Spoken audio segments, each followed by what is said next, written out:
What's up, everyone? This is Nate. Welcome to Shoot the Gap podcast, the IDP fantasy show for the Fantasy and Frames podcast network. Tonight, we wrap up our 2023 NFL rookie draft class with the safety position, my favorite position to cover from an IDP standpoint, with a special guest. I was getting ready to go into superlatives, but I'm going to let him fill you in. Mase was not only a top 10 finisher in FantasyPros IDP ECR competition, but what I consider a friend over the past couple of years that we've had a chance to do this now. And so, stay tuned as we break down what these safety prospects might mean for your IDP fantasy football leagues.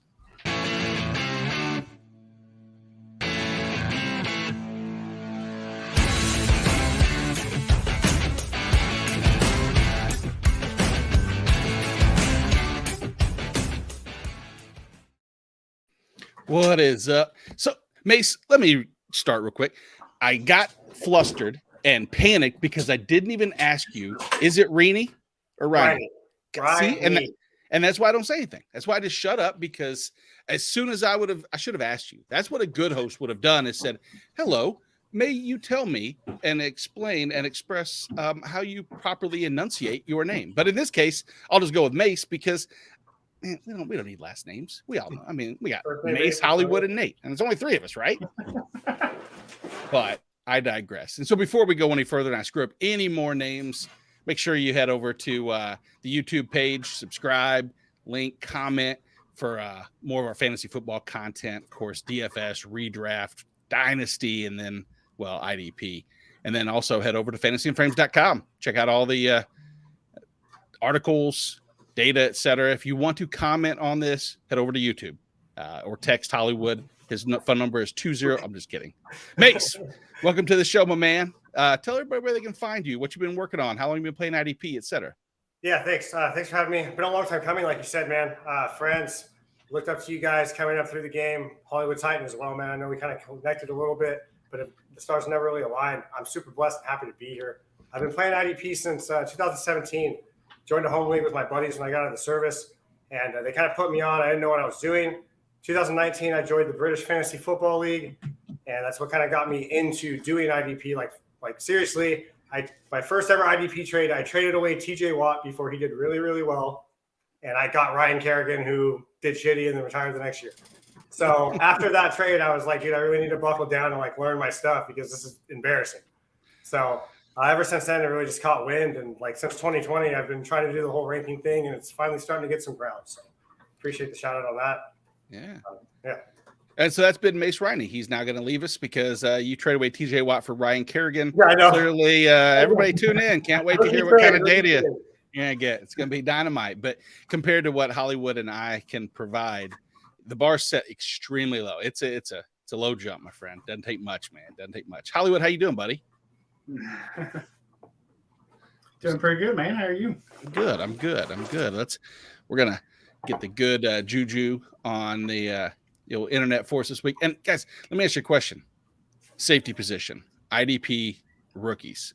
Is there a position, personally speaking, that has more potential upside from an IDP standpoint than a safety coming in? What we've seen at least over the last few years. Well, I mean, we saw last year Petrie just come through and just annihilate everything, right? I mean, obviously that's a one-time basis probably, but we've also got players like Brisker, Kyle Hamilton, who's going to have, I think, a second coming year. He was kind of just put on a bunch of different roles, slot, things like that. So, yeah, like you said, definitely the versatility of that position. It's going to put in flex as well. But we see a lot of the NFL going towards the big nickel 3 safety kind of technique like Brian Flores has been doing. So to have a guy who is a linebacker / safety, I would say, is probably the most versatile thing you could probably have. But like you said, safety is definitely, we're seeing this kind of new breed of guy who can go in, not be like an edge, but go and play off of the edge and blitz. A guy that can kind of sit in the center and play linebacker-ish, and then a guy that can also play deep. So I think you nailed it on that. Say the shine on these safeties is almost as bright as Hollywood's head. But, hey, listen, Hollywood, hey, as Craig says, just shake it off. It's showtime. Get the nerves out. Get really relaxing. Let's go. Witta, this and that. But you were talking a little bit about safety as far as the utilization and changes throughout the paradigm change of what the positions can do. question I have for you guys, which is important to me, is as far as the stats when it comes to the safety position and prioritizing and utilizing with stats being so prevalent now. You can tune into, you can go on everything. I mean, is it crazy now that ESPN and fantasy side, or CBS, Fox at the bottom has more of our tangible statistics that we are using from fantasy now, so much more. And I'm not saying that we started that, but let's be honest, the casual fan probably doesn't care about box snap percentage, et cetera, nearly as much as they know the clamoring from some of the fantasy, guys like ourselves. But what are some of the things you guys look at? Mase, let's start with you, buddy.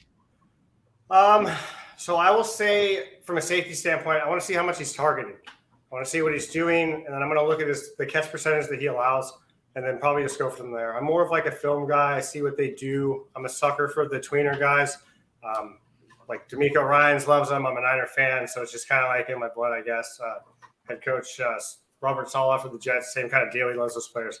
So it's just kind of been bred into me. So I just kind of look at targets, and then I'm looking at tackles to missed tackles, just to see if they are bringing people down, if it's all assists, if it's all solo.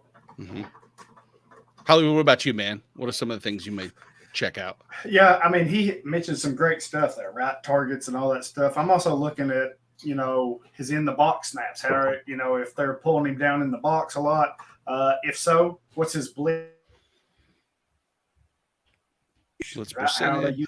And then as far as coverage goes, he said targets, but the PBUs too. So, yeah, I think those two can all go hand in hand. And so what I did is I took a little bit of both of those to look at the top 25. And what I looked at is more of a neutral scoring, kind of a balance sheet instead of just the tackle heavy, because some of these guys, you want that heavy blitz and the PBUs, and obviously the splash plays. But look at the top 25, which ranked from Jalen Petrie, obviously the aforementioned, all the way down to top 18, clarify, to Kyle Duggar.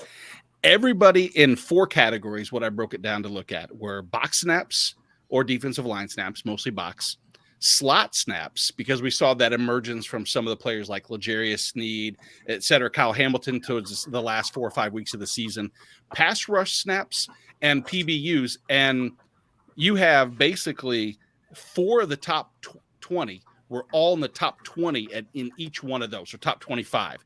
Julian Love, shockingly, is number 2 in scoring according to some of the metrics you look at, and I kind of balanced them all. He's top 25 in those. Rayshawn Jenkins was, Derwin James, and then Kyle Duggar. But everybody else is, it is pretty much a top 25 and spread out. And it kind of goes along, Craig mentioned here that he says it feels like there's a lot more safety farther down the safety rankings these days. And that's true, because I think you're seeing more guys in the box, like you were saying, Mase, that are helping elevate the floor, and you're seeing a lot more of the ball hawking deep safeties that have the splash plays can make their way up a little bit. So you're getting kind of the balance of both. But would you guys say this draft class is kind of a blend of both of the safeties, or are we seeing this emergence more of the star defender, kind of the box safety, Mase? So sorry, could you say that one more time? Just off my mind here. No, you're good. No, I'm just saying, from some of these safeties this year, man, does it feel like we're seeing more of the traditional, deep safety, single high, or are we seeing more of these box safeties? I think what we're seeing is guys that just come in and fit into a role in a system in college, and they're maybe not forced just to play one, but like 60% of their snaps, they dedicate to that one option. There's a couple players, guys that I'm looking forward to seeing in camp, like Jaden Woodby or Darius Joyner from Duke, that had to play those multiple things. And so maybe they didn't get enough eyes on them because they are lower tier schools and whatnot. But I think what the safety class tells me, at least the most, is that there are a lot of guys that aren't amazing at everything, but very specialized in what they do, and they do it well. So teams are going to catch on to that. And I don't know if that's particularly good for fantasy. I like to have well-rounded guys that'll be in the mix and more than just have like one opportunity deep or whatever. But sometimes when you're in those deeper leagues like DB3 or something like that, that actually can come into play. And you want guys that are specialized and focused and that will get those targets or time or whatever they may be in. I think snaps. Obviously, there has to be shockingly, there's not a direct correlation from what I saw between total snaps and production, because when you start looking at the total snaps from some of these guys, and you see people at the very top in Justin Reed, Juan Thornhill, Marcus Epps, Cameron Bynum, etc. Not all of them have the production, but again, those DB3s where you're finding people, I mean, it's always easy just to look for snaps and playing time. That's what some of these guys, when they fit into a role, Hollywood, give me a 3-down safety instead of just a sub package swap and play. But they're, I don't know. Scale 1 to 10. How excited are you for the safety? Because last week we had to cover cornerbacks. Week before we had linebackers, and linebacker class was, I hate to say boring from an IDP standpoint, but I think this class of safety is more IDP driven than even maybe just real football driven. Hollywood, would you agree or disagree with that? Yeah, I would agree with that. I don't think it quite has the overall star power, if that makes sense. But I think there's, like Mase was safeties, depending on where they land and they've got different things that they can do, right? And I think we'll get into that when we start talking about some of these players. But yeah, I think fantasy-wise, this could be a sneaky good class, kind of.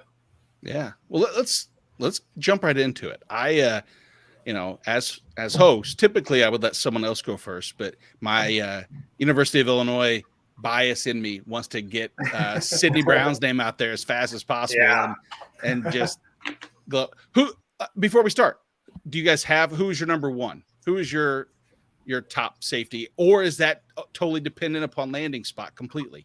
Because of course Branch. We know it is, right? Branch is the clear one for me, and it's just the way it has to be. I sat there and I tried so hard to maybe consider, but I just didn't want to beat the dead horse and be that guy that's this guy could be. And I mean, realistically, any of these guys could land on a roll and be great. Even Ronnie Hickman, you know what I'm saying? Mm-hmm. So no, it's as far as talent tier wise, it's Branch and then everyone else. Hollywood agree. Yeah, I agree. If you watch the bowl game Bama had against Kansas State, and that'll tell you all you need to know about Brian Branch. Mm-hmm. Stud. And we'll get to Brian Branch very shortly. But as I alluded to earlier, Sidney Brown, had the chance to watch him at Illinois. Obviously, with the size of 5'10", 211, he's kind of really close to being the ideal size. Maybe a little short. Maybe the wingspan's not perfect, but he makes up for the size in tenacity, ability, speed, everything. I think there's many that say he is the number one athlete amongst safeties, or at least should be up there. He ran a 4.47 40 at the combine, but he was training with Illinois previous and after, and he ran closer to a 4.37. He was he even mentioned that he was distracted a little bit because he was rooting on his brother, who was there for running back drills. But that's awesome.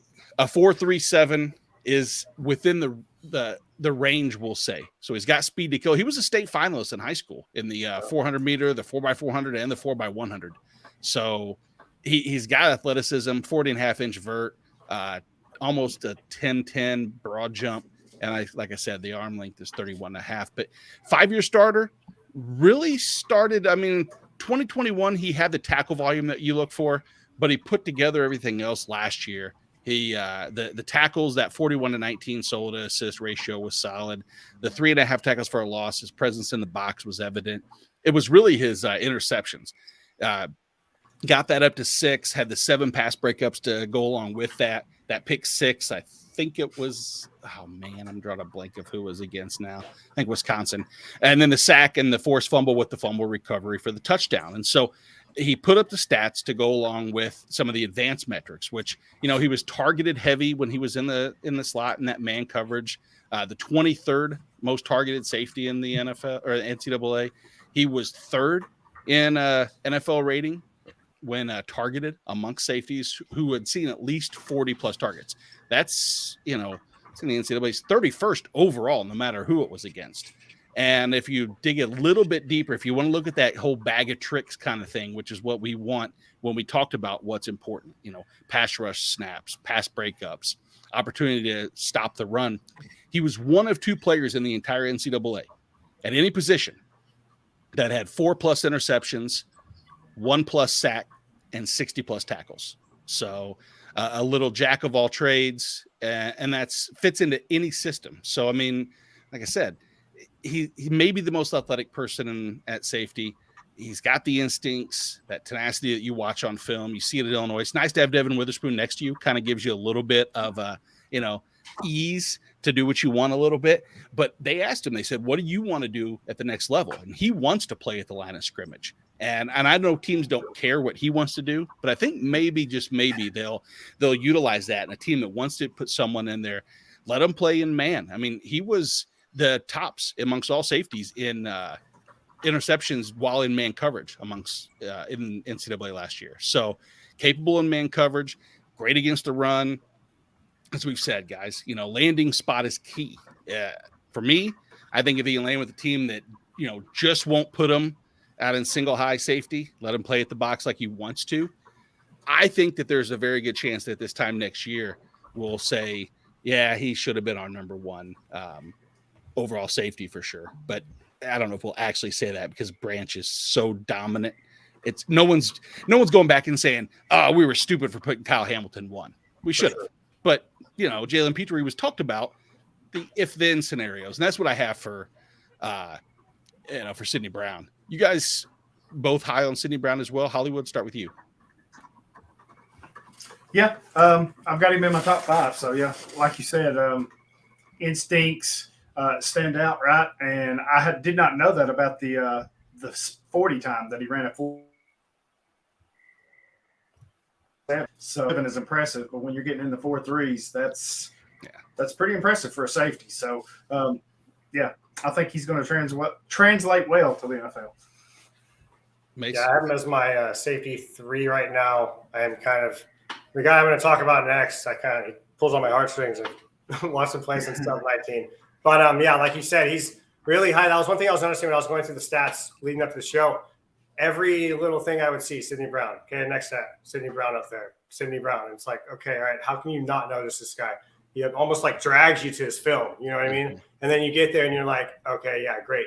And the thing is, he does have an NFL caliber corner next to him, and that's great news because that means that he can play with the talent. You know what I'm saying? Exactly. So, I mean, you can't help but think that, yes, this guy has something to prove and something to show, definitely.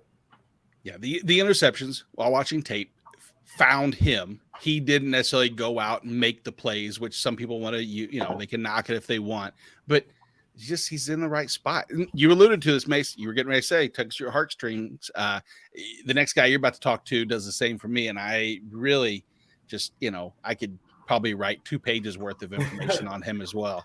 Dude. Yeah, for sure. Jordan Battle out of Alabama, 6'1", 209, 32-inch arms, 8.5 hands, kind of small. 4.55 40. He was top 10 in running that. 1.56 10-yard. Really like that.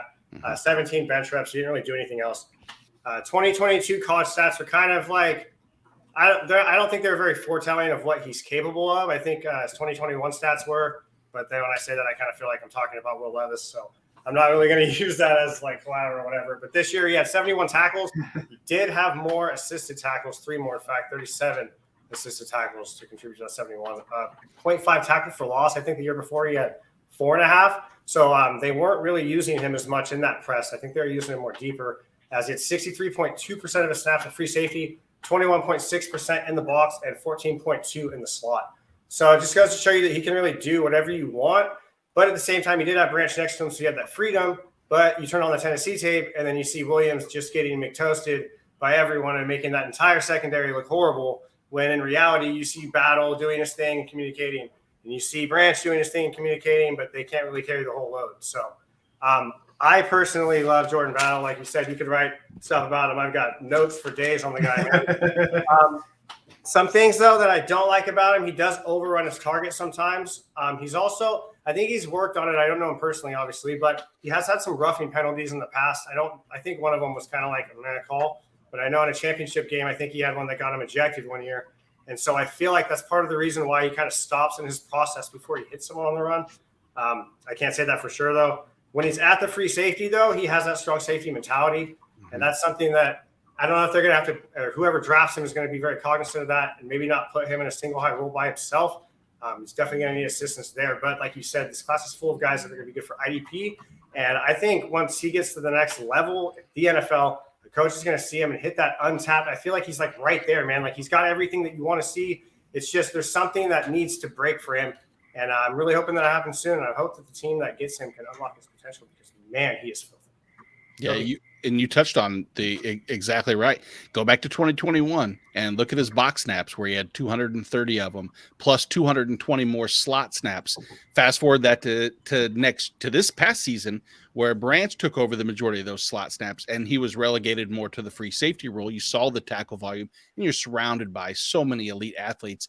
That assist to solo is not uncommon to see some of that change. Doesn't mean that it's not the same at the NFL level, but you also talked about the penalties, which I think is one of the positives that you saw this past year from 21 to 22. In 21, he had 5 penalties against. To 2022 season, he knocked that all the way down to 0. Now that isn't, sometimes that's more foretelling of position and situation being more in the line, deep and not having as many opportunities near the ball, but he made the corrections when need be. He's got the ability, his versatility. I like Jordan Battle, and it doesn't hurt when, coming anybody from Alabama, which when we say Alabama, I mean, here we go, guys. Now let's talk a little bit about Brian Branch. And you tell me we have 2 safeties, basically, I guess a slot corner. What do you project, Hollywood? What do you project Brian Branch's role in the NFL? I know we're going to say depending upon landing spot, but, what do you think there?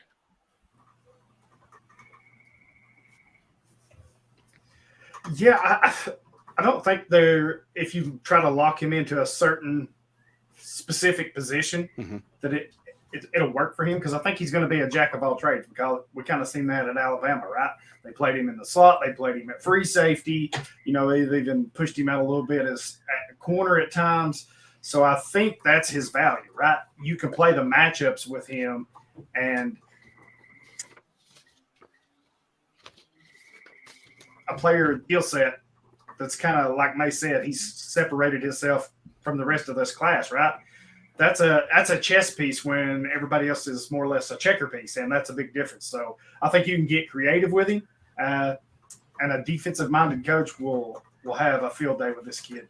Yeah, and if you happen to be watching on Twitter, jump over to the YouTube channel. I'd love to see some comments about how shiny Hollywood's head is, how much smarter Mase is than Hollywood, and how he would make a much better co-host. And the offers on the table. Kidding. I'm kidding, Hollywood. Not kidding, Mase. Sorry. I don't know why I'm covering up Hollywood's face like it's doing anything on my screen. My dude is there. But, yeah, please, guys, jump on over to YouTube. But, Mase, let's continue this waxing poetic about Brian Branch and, the 6 foot, a little, I mean, not That's why I think he's going to go slot corner at first, I think, is because of his size. But he does, I mean, you see him when he slides through the hole on that blitz, he can still get physical. So he can I think he's going to be able, it might be a small adjustment period, like a game or two, but after that, he's going to be all over tight ends. He's going to be in the zone. And then once he starts to get comfortable there, I feel like they're going to branch him out. I do too. And I mean, again, look at the metrics and the talent level that he's playing against. SEC advanced metrics to me, I know people that are against the SEC, like as having the +1 or the star next to it, the asterisk, if you will, of why it's more valuable.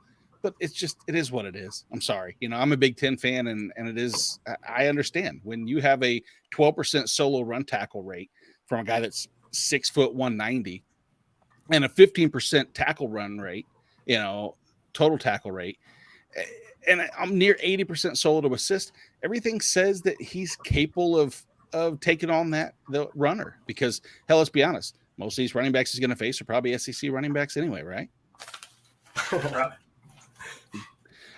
The one thing I think that stands out the most is his versatility to be able to go back and forth. From an IDP standpoint, though, when we say that he's our number 1 from a pure safety standpoint, does a slot corner want to jump into your overall IDP number 1 conversation for a rookie, or do you think he's better football number 1? Well, I don't know. I mean, we saw Snead get that slot role and really take off with it. So, but we also saw Kyle Hamilton take a slot role. So, I mean, I guess that's kind of, you get the floor and the high there, maybe. Yeah, I'm going to be the optimist. I led that in sounding negative, but I do believe that again, like we said, the closer you are to the ball, the more likely you are to have an impact. We didn't get a chance to really say ideal landing spots. Anybody, you guys have? I know I didn't ask you this question in the rundown or didn't set up this question, but do we have any ideal landing spots for any of the guys we've talked about so far? I mean, did you guys kind of prepare for any of that? Because if not, it's not a big deal. Obviously, we'll leave that for a later time, but I'm always intrigued to ask that question. I think the Packers are looking, the Bills probably are looking. I'm trying to think right off the top of my head who might need a safety. Yeah, no, exactly. And that's the thing, especially with the game and the way that it's going today. You need a guy that, or at least you look for a guy that's decent stature that can maybe play in the middle and also play deep, that you don't have to take out of the field all the time. Yeah. So a lot of these guys in the safety class can do that. So they might be better for football, which actually into maybe by week 9, week 8 makes them better for the NFL. We see like wide receivers, Deebo Samuel, for instance, in the Shanahan offense, it took him like 9-10 weeks. And then after that, we saw him kind of explode. IU took him a year, but kind of the same deal. So I think that it's just going to be accustomed to whoever takes off. Yeah, I agree. And I think Cincinnati is one that they mention, at least in some capacity. But yeah, I know. I do like that. I digress. I won't. I know. You can. I feel like we could continue talking about Brian Branch. Obviously, he's near the top in every one of our rankings, and some of the positives. Again, if we want to even dive just a little bit deeper in some of the advanced stuff, is that he doesn't miss tackles. He was second in missed tackle rate, 3.3% missed tackle rate. That's incredible. He was still solid in pass breakup. 6 most pass play tackles, 0 missed across the middle, which is sometimes tricky. You get those shifty receivers like that around there, but that slot role, I think he should be the first one. I think is he probably the only safety, maybe one of 2 that goes in the first round. I mean, he's the only one I've seen mocked in the first round so far. Yeah, if there's going to be one, I think it's going to be him. Yeah, I think so too. I think the next guy, Mase, who you're going to is the one I will say I think he's my favorite for like an IDP that you're going to be able to get a little bit later than some of the others. Yep. That could very easily turn into, I'm not going to call him this year's Jalen Petrie. I hate whenever people do that, myself included, but do it. Tell me about our man at Penn State. Jair Brown. I hope I'm saying that. Jair Brown. I'm horrible with names. I'm sorry. 5'11", 203. So his size doesn't stick out. What does stick out, though, is his play style. And by play style, I mean this guy plays everywhere from the edge of the line to slot, in the box. Mainly, though, at free safety, though he does come up and bang a lot. Looking at his notes, I was watching him today, man, just getting so excited at the thought of what he could be. He quickly identifies the run faster than a lot of guys, I feel like, in this class, too. He runs downhill, and when he does it with a purpose. He's not getting caught in that, linebacker dead zone where you see these guys get plus or minus 3 yards on the line of scrimmage and they're not really doing much. He wraps up, tries to put his hand on the ball if he can, but if he is going out there, it's not just some ganky arm tackle. He constantly reads the quarterback's eyes as he backpedals into deep coverage, and it gives him a faster, break time on the ball, which is good for him because I don't think he is the fastest. I mean, I don't know if any of these guys are like blazers in this class that I really know of off the top of my head. His angles on deep coverage on wide receivers can be pretty flat at sometimes when the ball's in the air, so players can get beyond or past him. He didn't play against – well, I guess he did play against good talent. I was watching against Northwestern, so the dude was just throwing the ball out of bounds. And I'm just like, okay, he was there, but, would he have gotten burned? I'm not sure. You know what I mean? I don't have access to a lot of film, so I try to do what I can with what I can. But from what I saw of this guy, I really, really, really like it. I'm just afraid that maybe at the next level he gets caught in some play action, but what young safety doesn't, Exactly. So you ask about some of how he played against good talent, and Big Ten, has some weaker talent teams. Of course, he played against Central Michigan and Northwestern, but he went to Michigan, and he had 9 tackles in that game. No missed tackles. He had a pressure resulting in a hurry against Ohio State. He had 9 tackles. Again, no missed tackles. 4 defensive stops. He was targeted 3 times, gave up 20 total yards. And I mean, the rest of the games are, there's good teams. Jorge, if he's listening, would like to hear us talk about Maryland, the Terps, but he didn't have a good game against them because he plays down to poor teams evidently, and Maryland's that really shitty team that he plays down to. So he's got 4.5 sacks and 4 picks too. So that's what I really liked about him is his well-roundedness and his ability to find a role in a system at the next level. That's going to be super, super critical for a lot of these guys. They have to find their role in the system, and I feel like he has such a wide skill set that he's going to find a role. Yeah, I agree. I do. I think that there's kind of, man, it just seems like I think there's 2 or 3 guys that are versatile enough that they're going to be second, third day guys. Well, second day guys, second or third round. And there's so many teams that will find a positive IDP spot for them. I was going on, looking at a lot of Jair Brown stuff on top of that. And then when I saw that he led the Big Ten in pass rush grade amongst safeties, it added to that check mark of pass rush, box snaps, versatility, as you highlighted. He does a little bit of everything. And I think that Hollywood, if you get a chance to talk about this next, I think JL Skinner, who you're getting ready to talk about, is one that could very easily go undrafted in most IDP startups, or at least not at most, but in some, if it's not super deep, and could very easily return huge dividends, right? Yeah. He's it's almost like he's kind of the forgotten safety in this class a little bit. Overlooked. The combine, and he missed the Senior Bowl game because he had to leave for his aunt's death. So,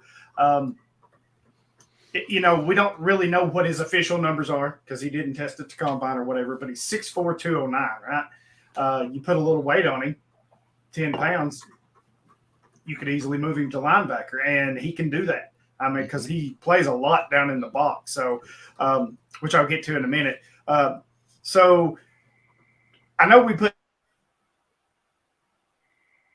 2 stats for him because I think these 2 years tell the whole story with him, right? So last year, 65 tackles, 36 solos, which is a just over 55% solo rate. Not too terribly good. 4 picks, 8 PBUs. So when you're thinking in a box safety that plays physical, comes downhill, you don't see him getting the interceptions and the PBUs like that. So that shows you he can cover, right?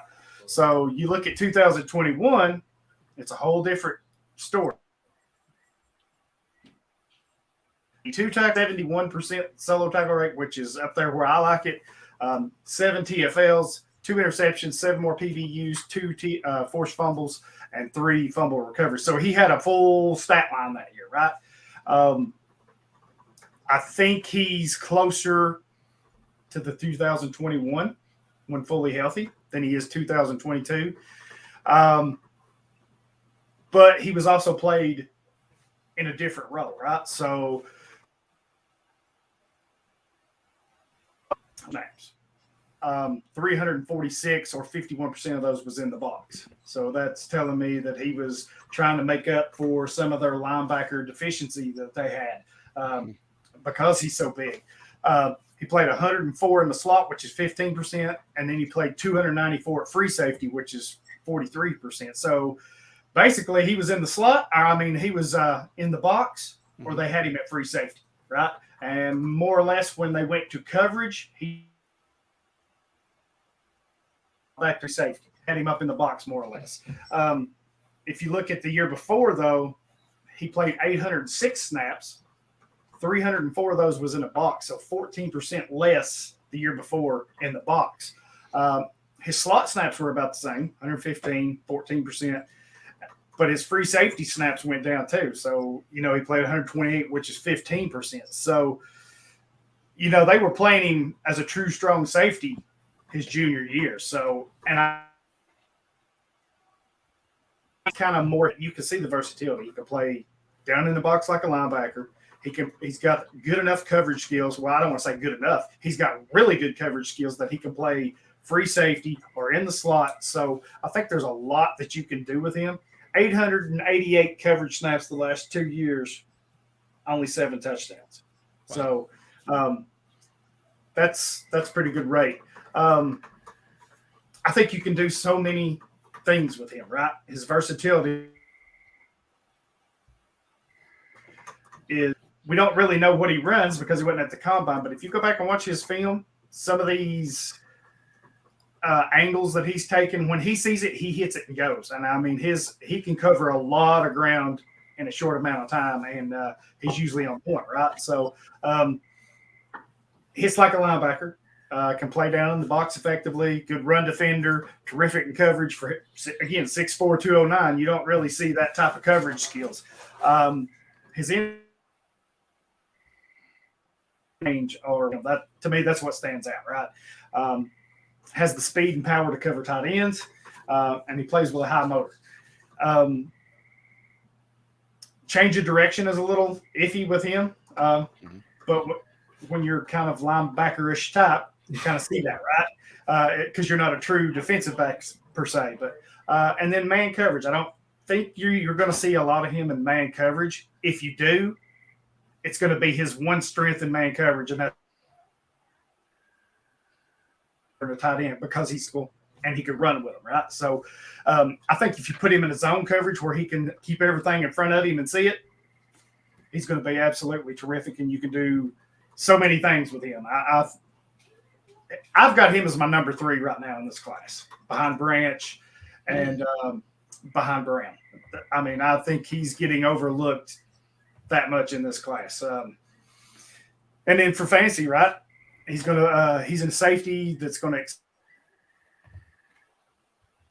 play him downhill. But if you need him to drop on the back end and cover, he can do that too. I see him being like a hybrid safety type deal, maybe a rover, whatever you want to call it. Mm-hmm. And he's going to be in line for the high volume tackle numbers, right? That's where he's going to make his money. But I think you're going to see a lot of those impact plays too. Especially if he plays like he did in 2021, he's going to have a lot of good high impact plays for you. Yeah. I want to pivot a little bit to a question that was asked earlier. Keith said, do we think that Kelly Ringo is going to convert to safety at the next level? He doesn't think he can play corner in the NFL. Hollywood, you touched on him as cornerback last week and talked about just that. Number one, speed for days. We know that. Yes. Ran a 4.36 40. Yes. So 33.5-inch vert, not the greatest vertical, but and he's got the size too, right? Exactly. That makes up for that vert is when you're 6'2", 207.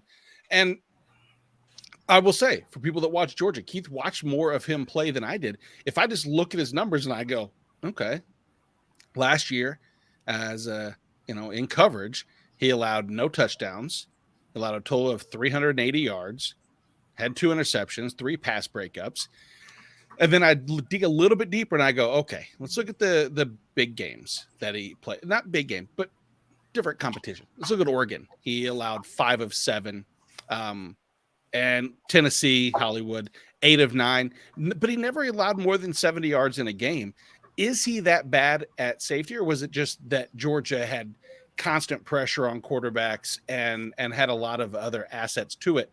For a person that didn't get a chance to watch him play day in and day out, maybe you guys can fill me in a little bit more on if Kelly Ringo is corner worthy, or does that size and speed translate to a more dynamic safety role? Mase, I'll let you start. Yeah. The first thing I was looking at when I had considered this, because I do like to think like where these guys are going to be flipped around and go, is that he was primarily used as a corner. He didn't get over 100 box snaps, I don't think, in his career. So maybe he might be a guy that in camp, they're like, you know what, man, we know you haven't got a lot of this, but we're going to rotate you in and see how it works. And if it works, it does. If it doesn't, we'll throw you to slot, maybe trying to split you back, see if we can do it that way. I don't know. He's got the size and the speed. So I'd like to see what he does on the outside, put him on an island by himself and get him in the nitty and gritty. If he can't do that, then maybe start to slowly work his way inside and see what he can do. Absolutely. Great analysis. Hollywood, anything since you covered him already as a corner, did the thought of him moving to safety cross your mind at all, or what are you thinking? Yeah, actually, that's one of the first things that I thought of in some of my breakdowns this offseason. And it's not that he's bad at corner, right? I think the size is the thing, because nowadays it's length, right? You want tall, long defenders everywhere. And I think he does that. I don't know. I don't think you come in and necessarily say he's a straight safety, but kind of like Mase said, you get him in camp, see what he can do, get the feel for his game, right? I think with his size and speed, you kind of leave him outside because he's got the height and the wingspan and sure can be physical. He's a physical corner. He'll hit you. He hits like a safety. So I think with that, he matches up well with these big physical. He can put him on them. If it doesn't work out, then safety's not a bad spot for him. If I brought him in and I say, hey, maybe you're not our best corner, but you'd be our best safety by a long shot, then I think he kind of plays both, right? I think he's a matchup player, but I would start him at corner first and go from there. It's just kind of my thoughts on it. I was thinking of a team like the Saints, maybe, that just needs secondary help all over. They have a guy, Kyle Pitts, they have to guard twice a year. I feel like that would be a perfect matchup for him just to maybe kind of get under him. Pitts is very athletic for that position. However, it would be a good test. Something along the lines of that, where he's, like Hollywood was just saying, very matchup specific. But if you put him in that zone, then maybe he can find his footing. That's excellent point. Excellent point. And I know I'd be remiss to not mention one other person's name, because Jorge has done extensive research, and during we were covering corners, in Bennett Williams at Oregon, a 6 foot, 205-pound corner, that as he did all the research, everything is leading and byproduct of scouts and coaches thinking he's going to transition to safety. I have pretty, a little bit of intrigue with him, as I saw as the season went on. Really, the last couple games, he played a much heavier role in the box and at slot. I mean, he was primarily a slot corner, but he played 55 snaps in the box, 65 between box and on the defensive line, and he responded extremely well. He had 13 tackles and 9 tackles in those 2 subsequent games. So that's another name to keep an eye on, is Bennett Williams, that could be a converted safety from the cornerback position. I know that's just me sucking up to Jorge. That's what you got to do. And you're just low man on totem pole, and me. Hey, that's all right. The first time his damn computer doesn't install is when he's insulting me. Right. So, there he is. Good. I kick him off. Guys, I think that wraps kind of, for the most part, up. Mase, what are you working on right now, man? I have a weekly Spaces I got going on every Monday morning called Mase Spaces, presented by the IDP Army. Sometimes I have guests. Mostly I'm just trying to shed the light and the good word of IDP. If you don't get down with that, we get other topics as well. Offense, man, we don't hate anything. I'll even talk about kickers, dude. I'm just here to try to, I don't know, like I said, spread the good word and create some contact and give some people some knowledge, get some feedback, so I can also kind of like curate my content to what people are getting, because I'm still young in this game as well. I've only been doing this for like 3 years. So there are still dead zones, I feel like, in this space. So I'd like to be able to find out how to utilize that better, reach out to the people, and just get outside the bubble that we have as content creators. But do you mind if I shout out 2 guys really quick? I think I said them earlier. Please. But yeah, Jaden Woodby out of Boston College, number 9. He's a hybrid linebacker / safety, plays deep, outside, pretty much whatever they needed to do. And he did a lot of that, like kind of not like big nickel, but where they have 2 safeties over the top. They just put the guy on the island in the center. He was doing a lot of that as well. And then I also said earlier, Darius Joyner out of Duke, so I won't hit him on the head too hard. No, for go Kings. No, absolutely. It feels like as I was scrolling through the safety list, I kept just wanting to talk. I'm like, man, should I mention Jason Taylor II? I mean, he size and athleticism and had big play production. It just seems like there's so many names that I know we could spend 2 minutes on each player and just cover every safety in the entire league. So at least someone, you can be like, remember when I talked about that guy? I mean, I still remember talking about Justin Jefferson in one of our pre-things and talking about how he would be he doesn't have to just play the slot like he did at LSU or whatever. And I still think that remember that I said his name like I was some kind of clairvoyant might calm down. Let's ease up a little bit. But I will take. I'm not the first to talk about Sidney Brown, nor will I be the last. But I will follow along with him, and I hope that you guys follow along with all of our work over at FantasyandFrames.com. Clearly, we try to put out as much information as possible.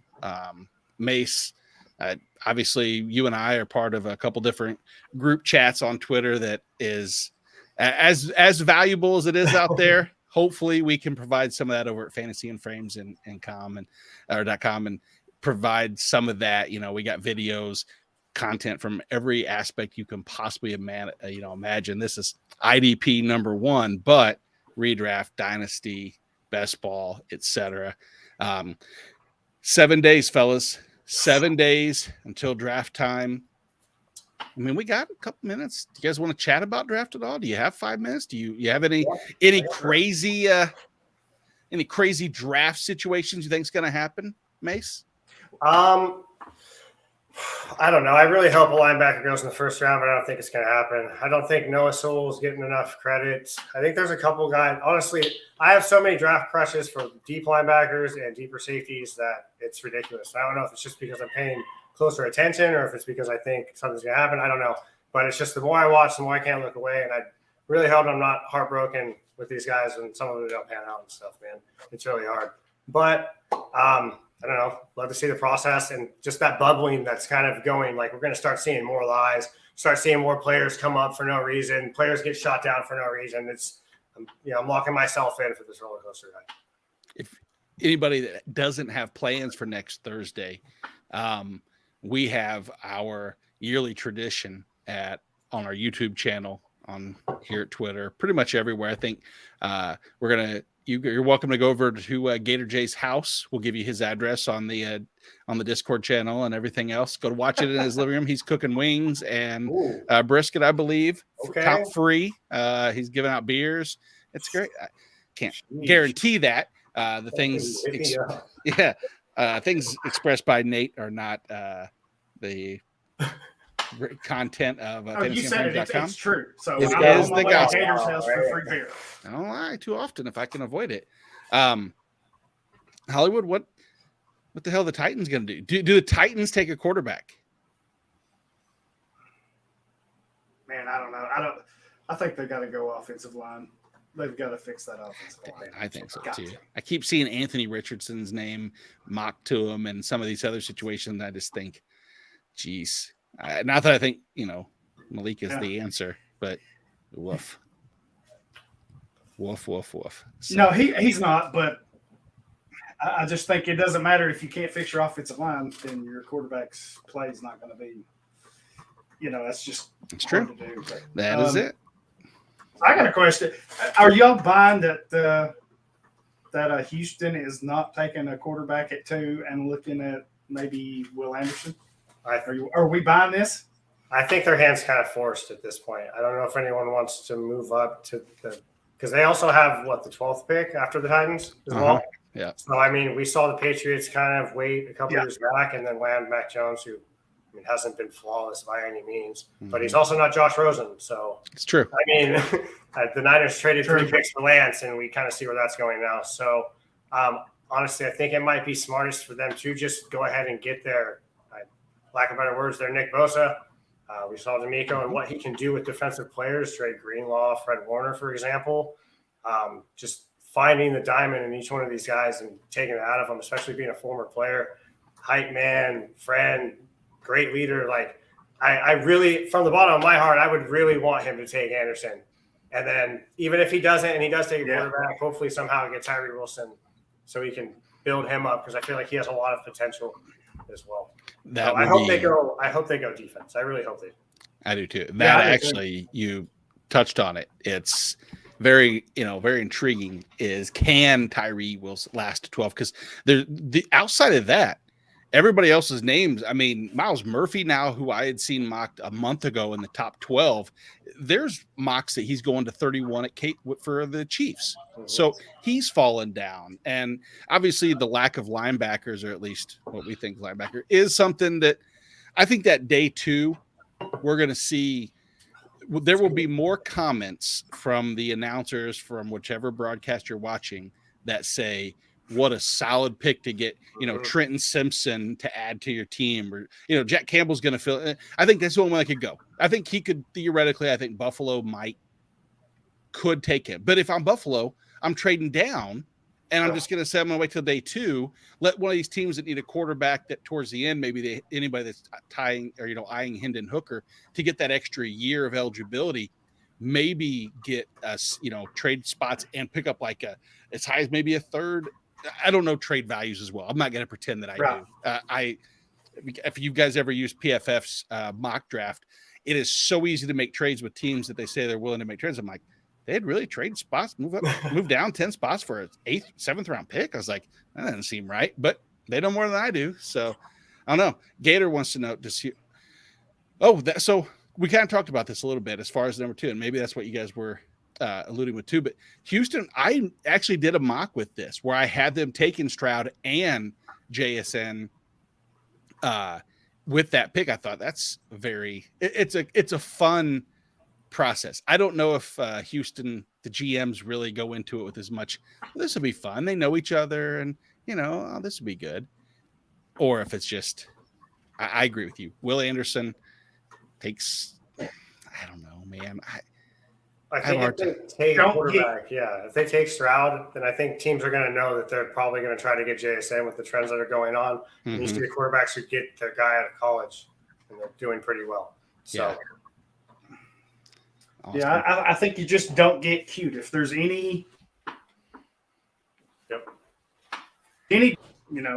at 2, then I think you take Will Anderson. It's for sure pick. In 3 years, you'll look back and be like, I'm really happy I took it. Yep. And who knows? Maybe there's a team. I mean, there's a good chance at 12 that you can still get a quarterback, right? I mean, if they'll go, if you don't take Stroud there, then Indianapolis probably takes him at 4, right? Mm-hmm. Or whoever they want. And then you still have Richardson and Will Levis that's probably going to slide a little bit. If Stroud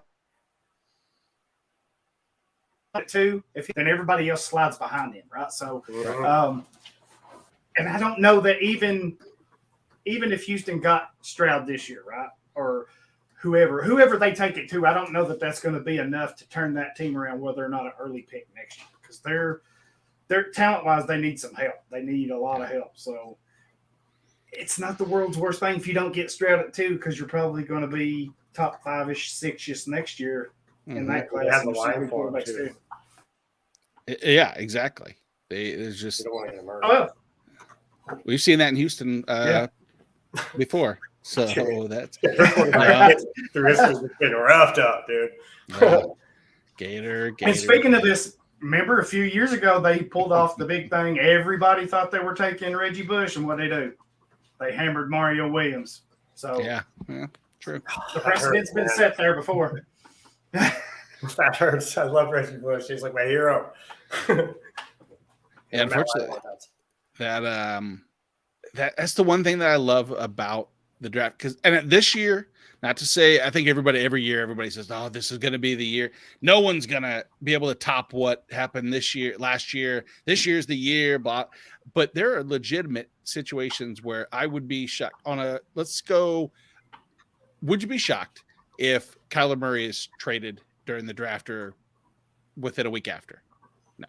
Just Hollywood, right? I mean, I wouldn't be shocked at that. I think that it's a narrative we don't want to push too much, but the haul for the draft, if it's a little too soon, I mean, you might hear, the smoke, where there's smoke, there's fire type scenarios, but it's a lot of teams and nobody's talking about Stroud. That's the thing is with number 2 is you've talked about it. There's relatively or seemingly no value at 2 for Houston to trade out of, but maybe there is. Maybe there's that team that actually does feel that way. I don't know.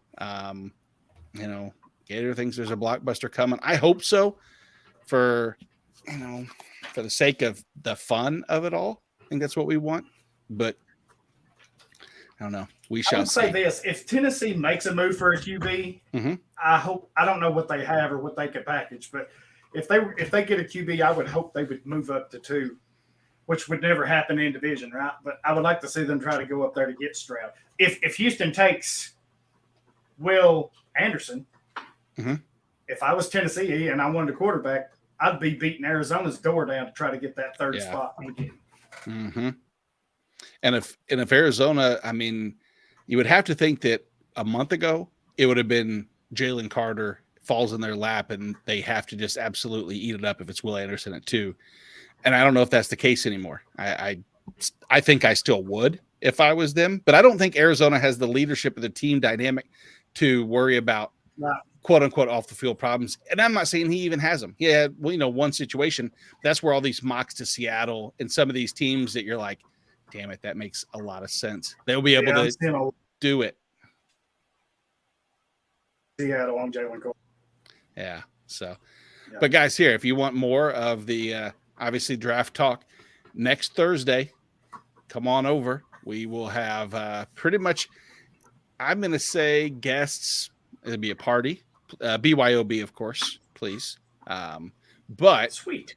Yeah, exactly. You bring your own Budweiser, Hollywood, even fits into your narrative really well. But we welcome everybody to come in, say hey. It's just a get together party. It's nothing too serious. So would love to have you guys. Mase, thank you, man. It was really good having you on the show. It was nice to actually get a chance to chit chat instead of just behind the keyboard for a change. And hope this isn't the last time for sure. Oh, definitely not, man. I'll come back anytime you guys have me, as long as we get the schedules aligned. Seriously, thank you guys. Iron sharpens iron. The IDP area of creators is small, but the interaction, man, it's all love. I appreciate you guys. Absolutely. Hollywood, as always, my friend. Really good seeing you, and we'll I'll see hopefully everybody watching or involved in some capacity next Thursday. Take care.